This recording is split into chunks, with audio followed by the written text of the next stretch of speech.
Congress party ने देश की बढ़ती महंगाई और बेरोजगारी को लेकर केंद्र सरकार के खिलाफ जन जागरण अभियान शुरू किया। उत्तर मुंबई के दहिसरपुर वार्ड नंबर 3 में घारखाड़ी गैस गोदाम से लेकर शीतल होटल तक कांग्रेस पार्टी के नेताओं ने केंद्र की भाजपा सरकार की नाकामियों को आम जनता को अवगत कराने हेतु जन जागरूकता अभियान शुरू किया। आने वाले साल में अपने पीएमसी में तो अच्छा रिजल्ट देंगे और आने वाले साल 24 में भी अच्छे से अच्छा रिजल्ट निकलेगा, मुझे उम्मीद है। और फिर से बस एक ही नारा लगाओ, मोदी मोदी मोदी, बारे मोदी तेरा खेल, बारे मोदी तेरा खेल। इस अवसर पर कांग्रेस पार्टी के उत्तर मुंबई जिला अध्यक्ष कालू बुधेलिया, मुंबई सचिव अशोक सूत्रालय, जयकांत शुक्ला, अभय चौबे, चौथी प्रसाद गुप्ता, अमरनाथ झा, रियाज खान सहित भारी संख्या में गणमान्य लोग उपस्थित रहे। अभियान के तहत कांग्रेस जनता के बीच जाकर के केंद्र सरकार की नाकामियों को गिना रही है, क्या कहना चाहेंगे इसमें? अभी देखिए, नाकामियां तो आप पत्रकार लोग हैं, आपको तो पता है कि नाकामियां कितना चल रहा है कि 7 साल में ऐसा कर दिया कि जो गरीब थे उसको और गरीब के खड्डे में डाल दिए और जो अमीर थे उसको अमीरी बना रहे हैं। रेल बेच दिए, बस बेच दिए, एयरपोर्ट बेच दिए, ट्रेन बेच दिए, कंपनियां बेच दिए, तो अब क्या बेचना बाकी रह गया जो उनके पास में? सारा जब और 2 साल के बाद जो भी बचे वो भी बेच देंगे। बैंक बेच दिए, मतलब जितना भी कांग्रेस के राज्य में 63 कंपनी को खरीदा गया था, उस कंपनी को मोदी सरकार आते आते पूरे सारा चीज़ को बेच रहा है। हम विकास की ओर जा रहे थे और मोदी भारतीय जनता पार्टी के सरकार वो विकास के लेकर के वो अब के बदले डाउन में कर डाले। बड़ी दुर्भाग्यपूर्ण है कि वो इस तरह से भाषण दिए कि हमारे गरीब भाई बहन जो थे उनके विश्वास में आ गए और इतने झूठ बोलते हैं, इतना झूठ बोलते हैं कि झूठ भी शर्मा करके अपना रास्ता बदल देता है। हमारा एक ही चीज़ का बात है कि जो भारतीय जनता पार्टी का जो सरकार है, कब तक झूठ बोलोगे, कब तक लोगों को गुमराह करोगे? लोग झूठ से परेशान है और सत्य एक ही पार्टी है, वो है कांग्रेस पार्टी, जो सत्य की लड़ाई लड़ती है। सत्य की थोड़ी सी तकलीफ तो देती है लेकिन आखिर में जीत सत्य की होती है। इसलिए आने वाले दिन में कांग्रेस सत्य की विजय पा करके फिर से केंद्र सरकार में बैठेगी, राज्य सरकार में बैठेगी, महानगर पालिका में बैठेगी, नगर पालिका में बैठेगी, ग्राम पंचायत में बैठेगी। हर जगह फिर आप देखिएगा कि उनका सत्य जो है देर सही लेकिन तंदुरुस्त होके आती है। ये हमारा विचार है और आप मीडिया वाले से एक ही बात कहेंगे, कभी गरीब का भी इंटरव्यू लिया करो, मोदी मीडिया को कम से कम दूर तो किया करो। बाकी हम आप लोगों को क्या बताएं, और अगर कुछ प्रश्न पूछना है तो बोलिए। निकाले गली गली में क्या इलेक्शन का माहौल, क्या लगता है आपको? हमने रैली निकाला है जो, तो लोगों को जागरण कर रहा हूँ कि देखिए कि गरीबी की मार आपके पर कितना गिर रहा है, आप किस तरह से झेल रहे हो।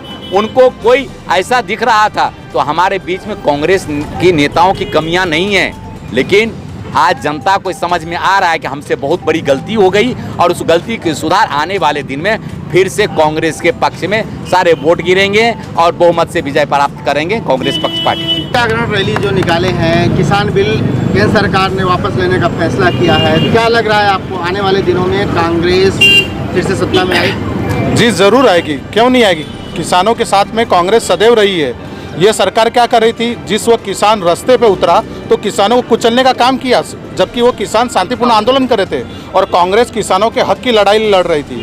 तो दोस्तों आप देखेंगे आने वाला समय यह कांग्रेस का ही होगा, क्योंकि जनता अब इस सरकार से तंग आ चुकी है और कहीं ना कहीं सरकार को उखाड़ फेंकेगी। महंगाई देखिए, कोरोना काल चल रहा है, जहाँ कहाँ एक समय 2 करोड़ नौकरियाँ के वादा कर रहे थे और आज 50 लाख लोगों की नौकरियाँ जा चुकी हैं। कहाँ देने की बात कर रहे थे, कहाँ नौकरियाँ छीन ली, कहाँ महंगाई कम करने की बात कर रहे थे, कहाँ महंगाई बढ़ गई।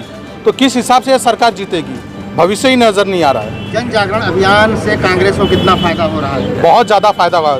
जनता की आवाज़ उठाकर जनता के बीच कांग्रेस जाने का काम कर रही है, तो अवश्य ही इसका अधिक फायदा मिलेगा। धन्यवाद जी, क्या कहेंगे आज के यहाँ पे जन जागरण अभियान में आप भी शामिल हुए हैं वार्ड नंबर 3? आप जैसे देखे हैं कि हमारे एक वक्ता ने अभी ये बताया भी कि गोदी मीडिया से आप लोग तो हट करके गरीबों का इंटरव्यू लीजिए। हम बोलते गरीबों का इंटरव्यू आप ले या ना ले, गरीबों की बात प्रशासन तक, सरकार तक पहुंचनी चाहिए, भले अनसुनी करे।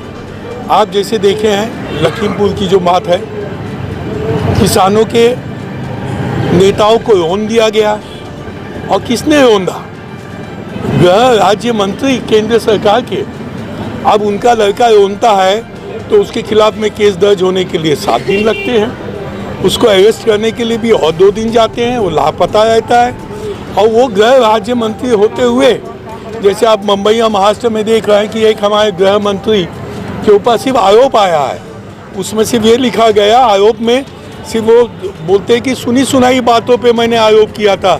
परमबीर सिंह जी जिनको भगोड़ा भी घोषित कर दिया गया था, तो उन्होंने जब ये आरोप इनके सिर्फ एक सुनी सुनाई बातों पे, आरोपों पे उन्होंने इस्तीफा दे दिया, तो आपको नहीं लगता है जिसका बेटा जो गृह राज्य मंत्री है, उसका बेटा जिसके खिलाफ में आरोप कुछ हद तक FIR उसके ऊपर फाइल हो गई, फर्स्ट इंफॉर्मेशन रिपोर्ट, यानी प्रथम सूचना जो होती है उस हिसाब से वो उसमें एक आरोपी है। उस आरोपी होने के साथ ही साथ गृह राज्य मंत्री का या तो नरेंद्र मोदी ने इस्तीफा मांग लेना चाहिए था, या उनके खुद के मन में अगर कुछ अच्छी न्याय की बात होती तो उन्होंने कुछ इस्तीफा दे देना चाहिए था। ये बातें तो हो गई, राजनीतिक बातें होती हैं जिसमें आदमी का एक उसूल पता चलता है कि बीजेपी की दिमाग किस हिसाब से चलता है, और उसी हिसाब से जहाँ तक गरीबों की बात है, आप बताइए इस समय जिस हिसाब से गैस के भाव बढ़ रहे हैं, जिस हिसाब से डीजल के भाव बढ़ रहे हैं, इसका किसके ऊपर असर आने वाला है? ले देखिए गरीब के ऊपर या आप लोगों के ऊपर भी। आप लोग भी लेते हैं तो आप लोग कोई बहुत बड़े व्यापारी नहीं है जो बहुत पैसा हो, या आम आदमी के ऊपर इसकी मार पड़ने वाली है। इस मार से बचने के लिए आदमी ने क्या करना होगा? आप मुझे बताइए, जो अभी मैं बातों में पूछ रहा था, मुझे एक आदमी बता दीजिए जो बीजेपी सरकार आने के बाद बोले, 2 आदमियों को छोड़ के, अडानी अंबानी को छोड़ के, यहाँ पे जितने लोग हैं इनमें से कोई एक आदमी बोल दे कि बीजेपी गवर्नमेंट आने के बाद मैं सुखमय हो गया हूँ, मैं सुख से हूँ, मेरी प्रगति हुई है, विकास हुआ है। एक आदमी बता दे मैंने बोला मैं बीजेपी ज्वाइन कर लूँगा, लेकिन ऐसा आदमी एक आपको मिलेगा नहीं। उसको बोलना दिल से, सिर्फ बीजेपी और दिमाग में। जहाँ तक हिंदुत्व की बात है, मैं खुद भगवान को मानता हूँ। मैं ये बोला कि राम मंदिर के पैसे से, जो पैसा हमने दिया है, आम आदमी ने दिया है राम मंदिर के लिए, उस पैसे का आपने गैर उपयोग करना किस किस्म से लाजमी है? मैं बोलता हिंदू होने के नाते मेरे को इस बात का दुख है। हिंदू होने के नाते, गरीब होने के नाते मेरे पास चूल्हा नहीं, तो सब्जी महंगी, सब महंगा, वो दुख है। अगर मैं भक्त हूँ, अगर मैंने पैसा दिया है तो ये मेरा हक है। मैं आपसे इस बारे में पूछूं कि आपने मेरा पैसा जो कि 10 रुपया मुझसे आपने लिया, आपने 100 रुपया की चीज़ को आपने 1000 रुपया में कैसे खरीदा? किस हक से खरीदा? आपसे हिसाब नहीं पूछ सकता आदमी? ये कौन सा हिंदुत्व है कि मेरे घर पे आप जेब काट लो और वो हिंदुत्व चलेगा? नहीं चलेगा, ये नहीं चलेगा। इसलिए लोगों की दिशा और लोगों की आंखें खुलनी चाहिए। जो महंगाई बढ़ती जा रही है, क्या इस मुद्दे पर अब केंद्र सरकार गिरती हुई नजर आ रही है? केंद्र सरकार पे आज तो आ गई है, लेकिन जो अंधभक्त हैं, मैं उनको फिर हाथ जोड़ के गरीबों की तरफ से प्रार्थना करता हूँ। मैं भी भक्त हूँ, आप भी भक्त हैं, लेकिन वो भक्ति के लिए लड़ाई में हम एक साथ में रहेंगे, कंधे से कंधा मिला के रहेंगे। जहाँ तक ये गरीबों की बात है, जहाँ लोगों की बात है, इस दौर में आप लोगों ने बीजेपी सरकार को और नरेंद्र मोदी सरकार को उठा के फेंक देना चाहिए। ये मैं विनती करूँगा आम आदमी से। महानगर पालिका चुनाव आ रहे हैं, कांग्रेस पार्टी जन जागरण अभियान के चलते आम जनता के बीच जा रही है, क्या लग रहा है आपको? सर्वप्रथम मैं तो मुंबई अध्यक्ष हमारे जो भाई जगताप जी उनको बधाई दूंगा, और हमारे चरण सिंह सप्रा जी, उसी के साथ हमारे उत्तर मुंबई के मंत्री हमारे बड़े भाई असलम शेख जी, और पूरे हमारे जिले के अध्यक्ष कालू बदलिया जी, राजेश सिसर जी, और हमारे बीच में आए हुए हमारे भाई जयकांत शुक्ला जी, कि जिन्होंने ये अभियान जो चलाया है ये मुंबई में, ये अभियान नहीं, एक लड़ाई है, और ये लड़ाई जो है जनता की लड़ाई है। आज जनता त्रस्त है, सभी जगह हर तरह से महंगाई है, आप भी जानते हो, हम भी जानते हैं। एक छोटा गरीब आदमी हो, चाहे बड़ा व्यापारी हो, आज जानता है कि पेट्रोल, डीजल और ट्रांसपोर्ट से लेकर सारी व्यवस्था चरमरा गई है, भाव बढ़ गए हैं, और इसको ये भाव जो बढ़े हैं इसको केंद्र सरकार के नज़र में नहीं आ रहा है। तो हमारे अध्यक्ष जी ने, भाई जगताप जी ने कहा कि जनता खुद ये लड़ाई लड़ नहीं सकती, इसलिए जनता की अगुवाई हमेशा की है तो कांग्रेस पक्ष ने किया, और कांग्रेस पार्टी के नेताओं ने हमेशा जनता के विचार को हमेशा आगे रखा है।